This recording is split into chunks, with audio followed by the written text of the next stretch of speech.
हरे कृष्णा, राधे राधे जी। बोलिए पुरुषोत्तम भगवान की जय। आप सभी प्यारे भक्तों का आज के इस पावन पुरुषोत्तम मास की कथा के 8वें अध्याय में हृदय से स्वागत है।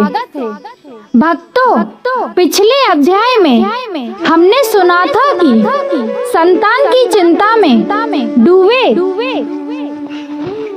सुखदेव ब्राह्मण जब सब कुछ छोड़कर वन की ओर चले गए, तब उनकी मुलाकात परम ज्ञानी सूत जी से हुई थी। सूत जी ने उन्हें पुरुषोत्तम मास की महिमा के बारे में बताया था। आज के इस 8वें अध्याय में हम जानेंगे कि सूत जी की बात सुनकर सुखदेव ब्राह्मण ने आगे क्या किया, कैसे उन्होंने इस कठिन व्रत का संकल्प लिया और उनके जीवन में क्या अद्भुत मोड़ आया। तो दिल थामकर बैठिए, प्रेम से बोलिए राधे राधे और रसपान कीजिए इस आगे की परम कथा का। सूत जी के मुख से पुरुषोत्तम मास की महिमा सुनकर सुखदेव ब्राह्मण के मुरझाए हुए चेहरे पर अचानक चमक आ गई। उनकी आंखों से बहते हुए आंसू थम गए।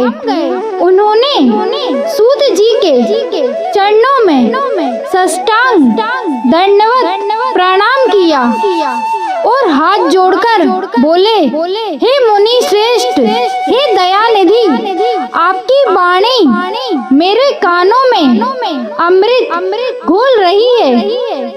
कृपा करके मुझे विस्तार से बताइए कि इस पुरुषोत्तम मास का व्रत कैसे किया जाता है, इसके नियम क्या है और इस मलमास को भगवान ने अपना नाम पुरुषोत्तम कैसे दिया। मुझ जैसे दीनहीन पर कृपा कर पूरी विधि कहिए।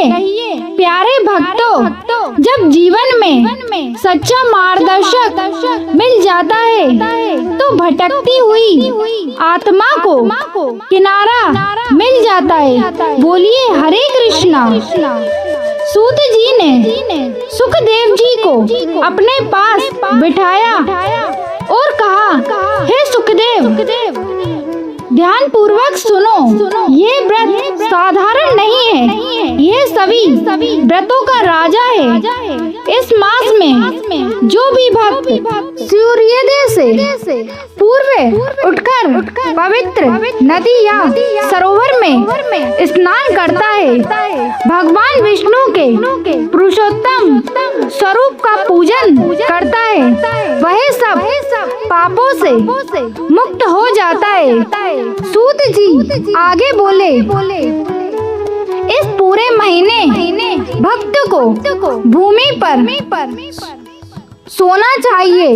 केवल एक समय सात्विक भोजन या फलाहार करना चाहिए। मन में किसी के प्रति बैर, क्रोध या लालच नहीं होना चाहिए। निरंतर मुख से हरे कृष्ण राधे राधे का जाप चलते रहना चाहिए। और सबसे बड़ी बात, इस महीने में दीपदान करने का अनंत फल मिलता है। सोचिए भक्तों, नियम थोड़े कठिन हैं, लेकिन जहाँ ठाकुर जी को पाने की चाह हो, वहाँ कठिन से कठिन रास्ता भी आसान हो जाता है। क्या कहते हैं आप सब? प्रेम से कहिए राधे राधे जी। सूत जी ने इस परम पावन व्रत की विधि जानकर सुखदेव ब्राह्मण के मन का सारा संशय दूर कर दिया। वे तुरंत बल से अपनी कुटिया की ओर लौट आए।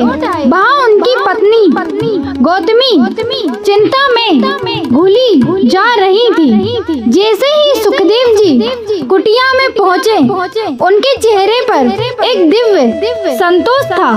उन्होंने अपनी पत्नी से कहा, हे प्रिय, उदास मत हो, ठाकुर जी से हमारी पुकार। हे प्रिय, उदास मत हो, ठाकुर जी ने हमारी पुकार सुन ली है। वन में मुझे साक्षात मुनिवर के दर्शन हुए और उन्होंने हमारे उद्धार का मार्ग बता दिया है। अब हम दोनों मिलकर इस पुरुषोत्तम मास का परम दुर्लभ व्रत करेंगे। गौतमी ने जब ये सुना तो उनकी आंखों में खुशी के आंसू आ गए। उन्होंने कहा, स्वामी, आपके साथ मैं भी इस कठिन नियमों का पालन करूंगी।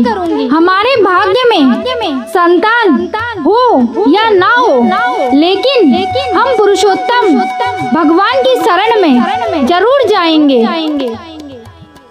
जैसे ही पावन पुरुषोत्तम मास प्रारंभ हुआ, सुखदेव जी और गौतमी ने नियमों का कठोरता से पालन करना शुरू कर दिया। वे रोज ब्रह्म मुहूर्त में उठते, पवित्र जल से स्नान करते और मिट्टी के बर्तनों में भगवान पुरुषोत्तम की मूर्ति स्थापित कर उनका पूजन करते। सारा दिन वे निराहार रहते और रात को केवल प्रभु के भजनों में लीन रहते। धीरे धीरे दिन बीतने लगे, दिन बीतने लगे, लेकिन भगवान भी अपने भक्तों की परीक्षा लिए बिना सब कुछ नहीं देते। व्रत के दौरान सुखदेव जी के शरीर की शक्ति घटने लगी। भूख और प्यास से उनका शरीर दुर्बल होने लगा, लेकिन उनके मुख पर राधे राधे का जाप और मन में भगवान विष्णु के प्रति विश्वास कम नहीं हुआ। वे हर परिस्थिति को प्रभु की मर्जी मानकर सहते हुए रहे। भक्तों, सुखदेव जी और गौतमी की इस अगाध श्रद्धा और कठिन तपस्या को देखकर बैकुंठ में बैठे स्वयं भगवान नारायण का सिंहासन हिल उठा। भगवान अपने भक्तों के कष्ट और उनकी निष्काम भक्ति देखकर प्रसन्न हो गए। तो इस 8वें अध्याय से हमें ये सीख मिलती है कि संकल्प में विकल्प नहीं होना चाहिए।